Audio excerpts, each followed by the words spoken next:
Hello dear audience, আজকের ক্লাসে আমরা আলোচনা করব পার্টস অফ স্পিচের একটি অংশ অ্যাডভার্ব সম্পর্কে। তো অ্যাডভার্ব কিন্তু অনেক গুরুত্বপূর্ণ একটি ওয়ার্ড, যা যে কোনো বাক্যে অনেক সহজে বসে থাকে। তো অ্যাডভার্ব সম্পর্কে পিসি দাস বলেছেন, অ্যাডভার্ব হচ্ছে এমন একটি ওয়ার্ড যা নাউন এবং প্রোনাউন ব্যতীত যে কোনো পার্টস অফ স্পিচকেই মডিফাই করতে পারে। তাই এটা হচ্ছে মূলত অ্যাডজেক্টিভ, অ্যাডভার্ব এবং ভার্ব সকলকেই মডিফাই করতে পারে। তাই এটাকে কি বলা হয়? কোয়ালিফাইং অথবা মডিফাইং ওয়ার্ড বলা হয়। এবং এটার মেইন ফাংশনটা হচ্ছে অ্যাডজেক্টিভ এবং অ্যাডভার্বকে মডিফাই করে থাকে। তো আমরা এর সম্পর্কে অনেক জানি, যেমন অ্যাডভার্বিয়াল পয়েন্ট অফ টাইম বলতে বোঝায় হচ্ছে now, then, since, ago, before, yesterday, tomorrow. এগুলো হচ্ছে adverbial point of time. Adverbial point of place গুলো হচ্ছে যে হেয়ার, দেয়ার, হোম, অ্যাব্রোড, এগুলো হচ্ছে অ্যাডভার্বিয়াল পয়েন্ট অফ প্লেস। এবং অ্যাডভার্বিয়াল পয়েন্ট অফ ম্যানার গুলো কি কি? যেমন হচ্ছে well, badly, slowly, softly, simply, এগুলো হচ্ছে adverbial point of manner. Okay, তেমনি করে হচ্ছে এখন আমরা জেনে নিব যে ওয়ে অফ অ্যাডভার্ব, যে একটি ওয়ার্ডকে আমরা কিভাবে তাকে অ্যাডভার্ব করতে পারি। তো অ্যাডভার্ব আমরা কিভাবে করতে পারি? আমরা জানি যে অ্যাডজেক্টিভের সাথে এলওয়াই হলে অ্যাডভার্ব হয়, কিন্তু আমরা মাঝে মাঝে এটা ভুলে যাই যে নাউনের সাথে এলওয়াই হলে কিন্তু সেটা হবে অ্যাডজেক্টিভ, এবং অ্যাডজেক্টিভের সাথে এলওয়াই হলে সেটা হবে অ্যাডভার্ব। তাহলে দেখেন, অ্যাডজেক্টিভ প্লাস এলওয়াই দিলে অ্যাডভার্ব হবে। যেমন স্লো, এটা হচ্ছে অ্যাডজেক্টিভ, তার সঙ্গে এলওয়াই যুক্ত হয়েছে স্লোলি।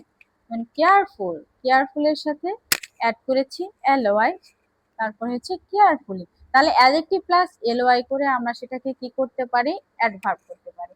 দেন কি করতে পারি? কিছু অ্যাডজেক্টিভ ওয়ার্ড যার শেষে কনসোনেন্ট থাকবে এবং সাথে ওয়াই থাকবে। কনসোনেন্ট প্লাস ওয়াই, যেমন দেখেন ইজি, EASY, ইজি। তাহলে এখানে দেখেন কনসোনেন্ট এস এবং ওয়াই থাকে, সেটাকে আমরা তারপরে এটাকে ভেঙে কি করতে পারি? এটার সাথে ILY যুক্ত করলে সেটা অ্যাডভার্ব হয়ে যায়। যেমন ইজি থেকে ইজিলি, অ্যাংরি থেকে অ্যাংরিলি।